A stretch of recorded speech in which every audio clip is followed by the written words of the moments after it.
Greetings, YouTube. Hope everybody is having a great day. I have standing in my inbox right now the Mystic Dispersion refund message that I have not claimed. As you can see, it's still in orange.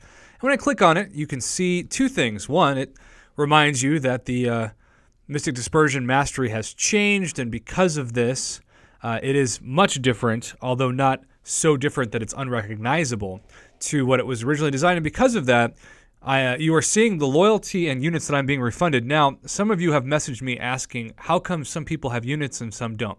I don't know how the game is so good at keeping track of all this. It truly amazes me. But as you can see, when I awakened 4 out of 5 levels of my Mystic Dispersion Mastery tree, I used almost 90-95% of my loyalty to do that. But I got a little greedy and it ran out of loyalty essentially one time. So I used 60 units to get the final Mystic Core to max out that 4th Mystic Dispersion Mastery. So that is why some people might have used all units and they'll get all those units refunded. And like me, I'm guessing a lot of people just used loyalty. Now, this is a separate video, but for the first time ever, when I claim this, which I am doing now, I actually have enough loyalty, over 1 million, to awaken my unstoppable 5-star Colossus. Now, I'm not sure it's worth 800,000 loyalty just to awaken him, but maybe it is. Would you do it?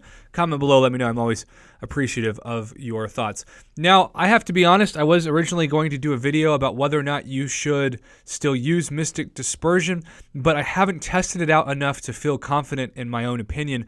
I really want to keep finding Groots to fight because personally I use Mystic Dispersion for offense more than defense, especially with my magic. This is also changing because Groot used to be a guaranteed enemy twice on my map 5 path 1 of Alliance Quest, and now with the rotating enemies, that is not the case. And because of this, I don't care about Mystic Dispersion as much because my magic is not going to be maximizing the Mystic Dispersion into my power 3, level 3, special 3, whatever you want to call it, anymore. So I might, even if it hadn't changed, just with that change in general, it would be tempting for me to switch it because that's what I mainly use it for. So in the spirit of that, let's just say for the sake of argument, you have a very similar mastery setup to me, and you no longer want to put your points in Mystic Dispersion. Maybe you want to at least try something else. You can always go back to it, right? The nice thing about masteries is once you unlock them, it costs you very little units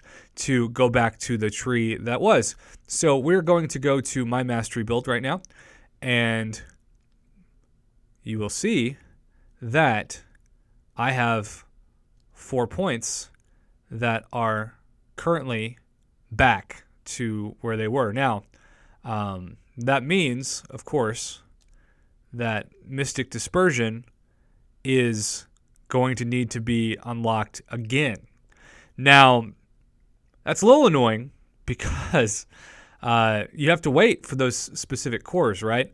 We're going to go to the store real quick, and we're just going to remind ourselves of what it takes. And you can see that this Mystic Mastery Core, which you do thankfully have 7 days to purchase again. It's not like the regular Mastery Cores that are 24 hours like the skill one here. But yeah, it takes a lot of these. So if you decide that you want a 5-star Unstoppable Colossus Awakened or a 5-star in general and you're not going to reopen it, just realize that that loyalty's gone. They're now giving you the mastery as if you've never awakened it because it's back to 0.